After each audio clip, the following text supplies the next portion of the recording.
Nakabalik naman na kami ng mapayapa dito sa lungsod at balik trabaho na naman kaming lahat. Pumasok na rin sa school si PG at gaya ng dati kasama ng mga bodyguards niya at si Joy. Kami naman ni Joven nandito sa base upang pag-aralan ang mga impormasyong nakalap ng aking mga tauhan. Third person's POV. Kailangang makuha niyo ngayong araw ang bata at siguraduhin niyong malinis at walang may iwan na ebidensya. Maliwanag ba? Utos na lalaki sa kanyang mga tauhan. Opo, Master. Kami na pong bahala. Tatawagan ka na lang namin pag nakuha na namin at madala sa hideout. Sagot naman ng kausap nitong tauhan. Sige, makakaalis na kayo, sabi niya sa malakas na boses. Malapit ko na rin mapasakamay ang kumpanya ng mga Sanchez. Ilang taon din ako naghintay upang makapasok ako sa kumpanyang yon. Pero napakahigpit ng bagong chairman. Ngayong wala na silang magagawa dahil buhay ng kahuli-hulihang lahi ng mga Sanchez ang kapalit. Samantalang sa Montessori de Carmel School, ikasalukuyang palabas sa mga bata sa school dome at napumunta sa school canteen. Recess time nila kaya naman masaya silang naglakad patungo sa canteen. Naglalakad si PJ kasama isang kaibigan nitong si Josh na may makasalubong silang batang babae. Prince P, dito ka pala nag-aaral? Tanong ng batang babae. Natuwa naman si PJ dahil nakilala niyang bata. Walang iba kundi si Emerald.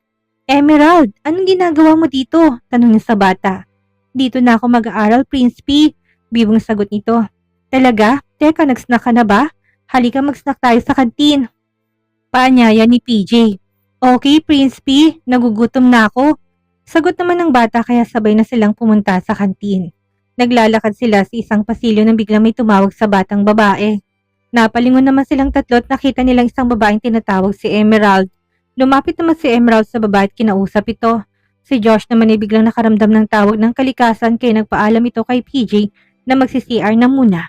Habang iniintay ni PJ ang dalawang kaibigan na may dumang janitor sa harapan niya at bigla na lang nahilong lalaki, lumapit siya sa lalaki upang tulungan ito. Kasalukuyan niya hinawakan ng noon ng lalaki na bigla na lang itong magmulat ng mata, sabay takip sa ilong niya. Nagulat si PJ, ngunit kagad naman siyang nahilot bumagsak sa sahig. Dali-dali naman siyang binuhat na lalaki at nilagay sa loob ng kariton, saka tinakpan ng mga sako. Paglabas ni Josh sa CR ay kagad nang pinuntahan ng kanyang kaibigan. Tinawag pa niyang pangalan at inikot ang buong paligid pero hindi niya makita si PJ. Nagpunta rin siya sa likod ng school at baka sakaling nandun ito.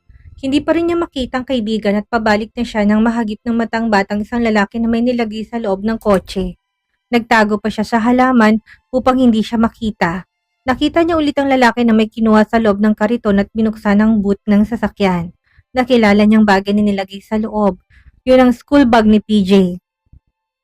Inakala naman ng bata na baka sinundo ng kaibigan niya ng maaga, kaya sa likod sila dumaan dahil bawal lumabas sa gate kapag hindi pa oras ng uwian.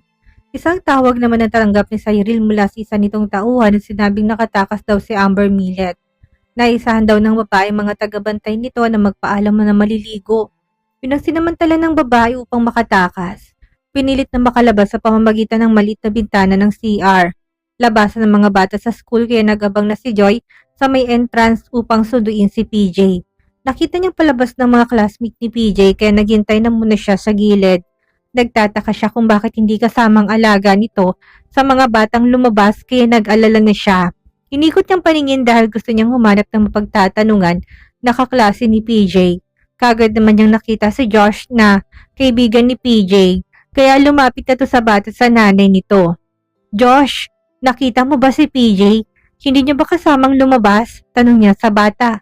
Hi ate, umuwi na po ng maaga si PJ. Nakita ko kaninang recess namin na may coaching sumundo sa kanya sa likod ng school.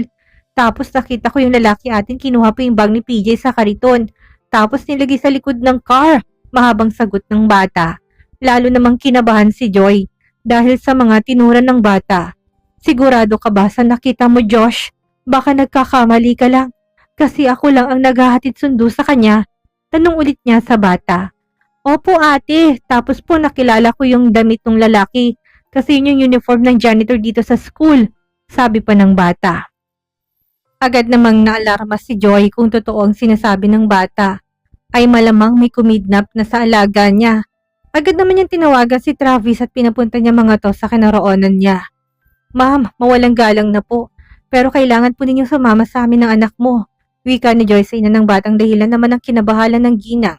Lumapit na rin ng mga bodyguard na kasama niya sa pilitan na pinasakay sa kotseng mag-ina at yung isang bodyguard na nag-drive ng kotse ng ginang. Ma'am, huwag po kayong matakot sa akin. Ihatid ko lang kayo sa anak mo sa safe na lugar habang hindi pa nakikita si young master. Paliwanag naman ng lalaki sa ginang na umiiyak. Agad namang pumasok si Joy at sa loob sa school. Kasama si Travis at ang ilang tauhan nito. Pinigilan ko sila ng mga security guard pero ipinakita nilang kanilang mga ID at pinayagan din silang na makapasok. Hinalugog nilang buong school pati na sa likod at sinabi ng batang doon niya nakitang isinakay si PJ. Nakita ni Joy ang karitong nasa gilid kaya lumapit siya dito. Tinignan niya kung anong laman sa loob nito at doon niya nakitang snack box ni PJ. Kaagad naman lumapit si Travis kay Joy habang tinitignan ang hawak nitong snack box habang umiiyak. Tawagan mo si ma'am. Kailangan niya itong malaman sa lalong madaling panahon. Utos sa kanya ni Travis kaya dali-dali niyang nilabas ang kanyang phone. Gumagawa ng mapasina, Joben at Cyril at pilit nilang pinag-aralan ng lugar kung saan pwede nang tatago si Vincent Chua na nagring ang phone ni Cyril. Nakita niya si Joy ang caller kaya sinagot niya kaagad ito. Mga hikbi naman ni Joy ang una ni Cyril narinig mula sa kabilang linya. Joy, umiiyak ka ba? Anong nangyari? Tanong ulit niya pero napakong lakas ng kabog ng kanyang dibdib. Ate, puntahan mo kami dito sa school. Nawawala si PJ. Hindi namin siya makita, sagot ni Joy habang umiiyak. Bigla namang naputol ang hawak ni Cyril na lapis sa kanyang kamay dahil ito ay binuhos ng galit na biglang umusbong sa dibdib niya pagkarinig na nawawalang anak. Napalingon naman si Joben sa kanya dahil narinig nitong tunog na nabaling lapis. Han, is there something wrong? Takang tanong ni Joben. PJ is missing, mariing sagot niya. Napatda naman ng lalaki, nag-alala din ito para sa bata. Henry, tawagan mo mga agents natin at papuntahin mo sa Montessori del Carmel. Nawawala si PJ. Utos si Cyril kay Henry. Nagulat naman si Henry dahil sa lakas ng boses si Cyril at galit na galit ito. Agad din niyang tinawagan ng mga agent para papuntahin sa school ni PJ. Hack all the CCTV in the school including the nearest facilities, roads, and highways. Utos din ni Cyril kay Henry bago ito nagmadaling umalis. Agad siyang nagtungo sa kanilang armory room at nagwihis. Sumunod naman si Joben sa kanya. Matapos makapagsuot ng kanyang assassin outfit ay nagtungo na naman si Cyril sa lagay ng mga armas. Kumuha siya ng mga kakailanganin niya at nilagay sa katamtamang laki ng bag. Mabilis siyang naglakad at tinungong elevator pagkaakyat sa rooftop. Nakasunod lang si Joben sa kanya at wala rin silang imikang dalawa. Paglabas nila ng elevator, ay patakbong tinungo ni Cyril ang kanyang private helicopter saka umupo sa pilot seat. Agad na pinaandar ni Cyril ang helicopter pagkaubo ni Joben sa kanyang tabi. Matapos silang may kabit ang seatbelt ay naglagay sila ng headset upang makapagrinigan. Agad na pinalipad ito. Ilang minuto lang lumipas, lumapag ang helicopter sa malawak na damuhan ng school. Agad ding bumaba si na Cyril at Joben sa kapatakbong lumapit sa building. Madilim na rin ang paligid kaya halos hindi na makitang daan. Pero silang mga agents, sanay sila na maglakad sa gitna ng dilim. Halos 2 oras din silang nag-ikot sa loob at labas ng school pero walang nakakita kay PJ. Nakapatay din ng mga CCTV ng buong eskwelahan. Talagang planadong pagkuha ng bata talagang walang iniwang ebidensya. Umuwi na rin sina Cyril at sinama na nila si Joy na hindi pa rin tumitigil sa pag-iyak. Pagbaba nila ng helicopter, dumiretso na sila sa bahay. Gulat na gulat naman ang 2 kasambahay na datna nila dahil masamang balitang dala nila. Walang imik si Cyril. Si Joben naman kumuha ng pitchel na may tubig at 2 baso saka sumunod kay Cyril. Nadatnan niyang babae na nakaupo sa sofa at nakatutok sa laptop nito. Nasa harapan din niyang photo frame ni PJ. Dahan-dahang umupo sa tabi ni Cyril at nagsali ng tubig sa baso. Saka binigay sa kanya. Here, inumin mo muna to, sabi niya habang inabot ang baso. Kinuha naman to ni Cyril at kagad inom ang tubig. Mahanap natin siya. Magkasama tayong 2 maghahanap at hindi tayo titigil hanggat hindi natin nakikita si PJ. Sabi ni Joben sabay yakap nito kay Cyril. Nang mayakap ni Joben si Cyril ay doon na lamang umiyak ang babae. Lahat ng takot at agam-agam ni Cyril nilabas niya. Habang hindi matigil-tigil ang pag-agos ng kanyang luha. Sa harap ni Joben, pinakita ni Cyril na tao lang siya na marunong masaktan at hindi siya nahihiya na umiyak sa balikat nito. Ilang taon na rin ang huling beses siyang umiyak. Noon lamang namatay si Patrick ang natatandaan niya na lumuha siya. Magmula na mag-training siya sa orbit, pinangako niya sa kanyang sarili na hindi na siya iiyak pang muli. Dahil magiging malakas siya at matatag. Pero ngayon umiiyak ulit siya dahil nawawalan kanyang pinakamamahal na anak. Kung sino ka man na kumuha sa anak ko, magbabayad ka ng mahal. Dudurugin kita at wala akong titira sa'yo. Sumpa ni Cyril sa kanyang isipan. Ilang mga sasakyan ang dumating sa isang lumang gusali. Nagmamadali rin ng mga kalalakihan na ito at pumasok sa loob. Lahat ng madaanan na bantay ay umuyuko sa pinakapinuno. Nang marating ang kwartong pakay nila, ay kagad na gumilit ang mga armadong lalaki at pinagpuksan ng kanilang pinuno. Magandang gabi, Master. Halos sabay-sabay na bati ng mga nadatnan nilang bantay. Nasaan ang bata? Tanong na lalaking tinatawag nilang Master. Nasa loob, Master. Hindi pa nagigising. Sagot naman ng lalaking maitim. Dalhin mo ako sa bata. Gusto ko siyang makita. Utos nito sa lalaki. Dito tayo, Master. Sabi ng lalaki at nauna na itong naglakad papunta sa loob. Kasunod naman itong kanyang master. Nang makapasok ang lalaki, kagad nitong pinuntahan ng batang natutulog. Nakatali rin ang mga kamay at paa nito sa poste nang papag upang hindi ito makatakas pag nagising.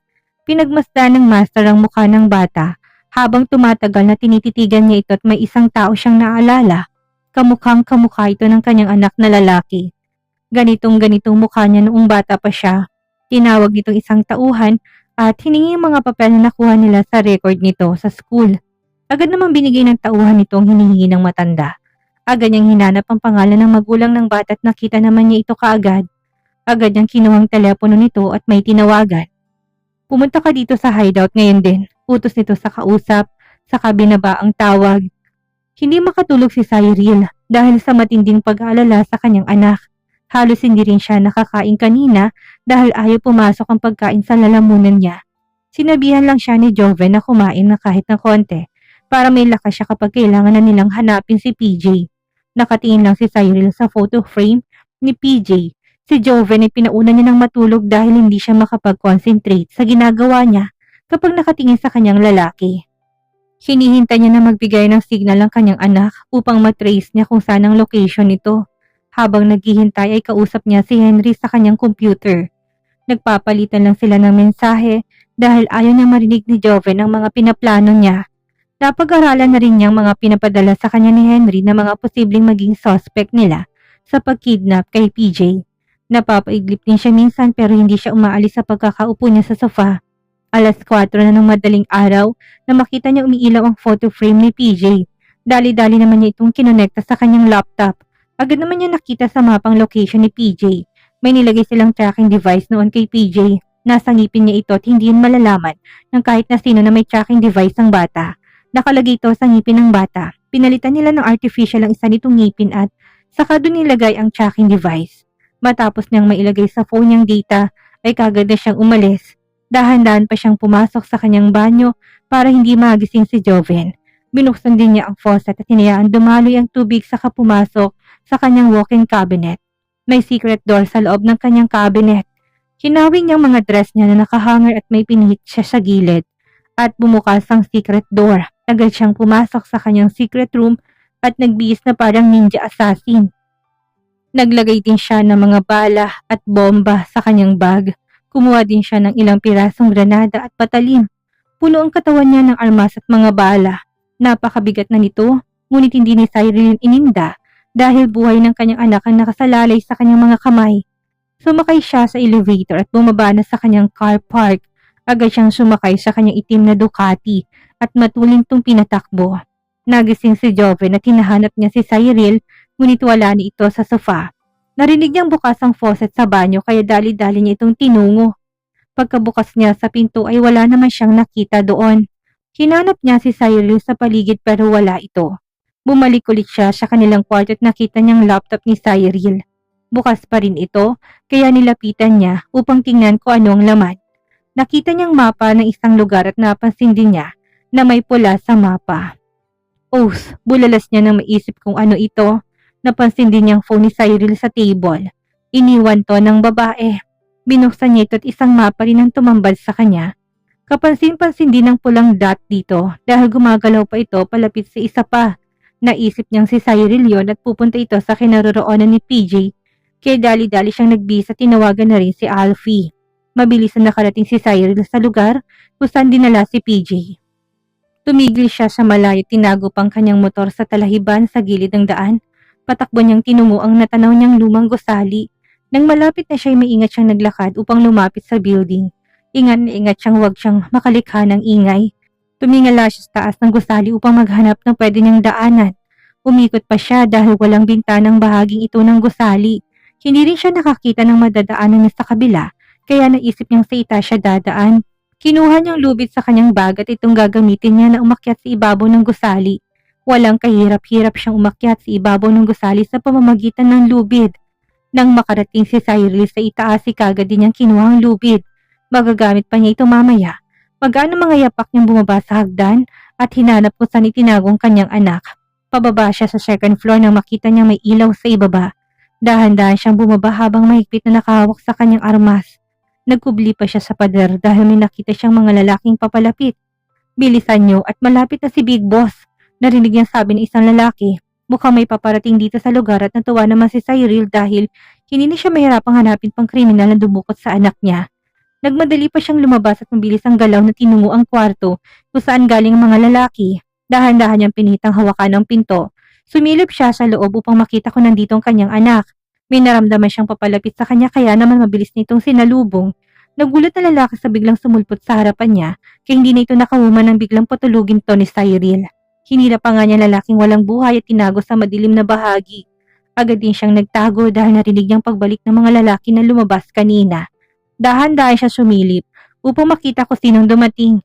Nalaki pang mga mata niya na makilalang Big Boss na tinatawag nila. Walang iba kundi ang hinahanap nilang fugitive na si Vincent Chua. Kuyumang kamao ni Cyril habang pinapakalmang sarili na huwag makagawa ng maling hakbang. Buhay ng kanyang anak ang nakasalalay sa kanyang mga kamay. Kailangan niyang makuha ng ligtas ang kanyang anak at gagawin niyang lahat upang mailigtas ito sa kamay ng mga kriminal. Dahan-dahan siyang lumabas sa kanyang pinagtataguan at sinundan ng mga lalaki. Agad din siyang tumigil dahil may napansin siyang isa pang pinto sa dulo ng pasilyo. Dahan-dahan siyang lumapit sa pinto at maingat itong binuksan. Nakita niya isang papag at napansin din niya na may nakahiga dito. Halos madurog ang puso ni Cyril na makitang kalagayan ng kanyang anak. Nakahiga ito sa matigas at malamig na papag habang nakatali ang mga kamay at paa. Agad niya nilapitan si PJ at ginising ang bata. "Mommy! Mommy ko!" Iyak na bata habang tinatawag siya. "Shh! Shh! Now, big man, Mommy's here now. Ligtas ka na ni Mommy." Bulong niya sa anak. Tumigil naman sa pag-iyak si PJ at kagad naman tinanggal ni Cyril ang mga tali ng anak. Tinanggal din ni Cyril ang balabal niyang itim at binalot sa katawan ng kanyang anak. "Be brave, okay? Whatever happened, always remember that I love you. And Mommy do anything for you to be safe." Pabulong na sabi ni Cyril sa kanyang anak sa kato niyakap at hinalikan. Maya-maya pa narinig na nilang mga yapak na paparating kaya tinatago niyang kanyang anak sa loob ng cabinet. "Boss, nawawalang bata!" Sigaw na lalaki nagbukas ng pinto. "Paanong nawala? Wala bang nagbabantay?" Sagot naman ng lalaki. Naghanda naman si Cyril sa pag-atake dahil alam niyang papasok ng lalaki. Pagbukas ng pinto kagad niyang pinaputokan ng mga lalaking pumasok. Tatlo kagad na bumagsak sa sahigat ang iba ay nakatakbo. "Pinasok tayo ng kalaban!" Sigaw ng isang lumabas si Cyril, tinagisan ng pasabog ang pasilyo. Saka muling nagtago. Narinig pa niya sigaw ng mga lalaki sa nasabugan nito. Agad na pinuntahan ng kanyang anak at nilabas niya na sa cabinet. Bago tuluyang lumabas, nilagyan na ng pasabog ang kwarto. Saka nagmamadaling lumabas at umakyat sa hagdan. Joven's POV. Hindi ko alam kung matutuwa ako o maiinis kay Cyril. Bigla na lang siyang umalis na hindi nagpapaalam. Sumugod siyang mag-isa at alam kong nasa panganib ang buhay niya. Ngunit alam ko rin na plano niyang umalis mag-isa at sinadya niyang iwanan ng kanyang phone para masundan ko siya. Narating na namin ang lugar kung saan siya pumunta at napaligiran na rin namin ang lugar. Hanggang sa bigla na lang kami nagulat dahil sa narinig namin sunod-sunod na putok ng armas. Sinundan pa ng malakas sa pagsabog. "Agent Moon is on the move." Narinig ko sabi ni Alfie kaya naghanda na kami sa aming paglusob.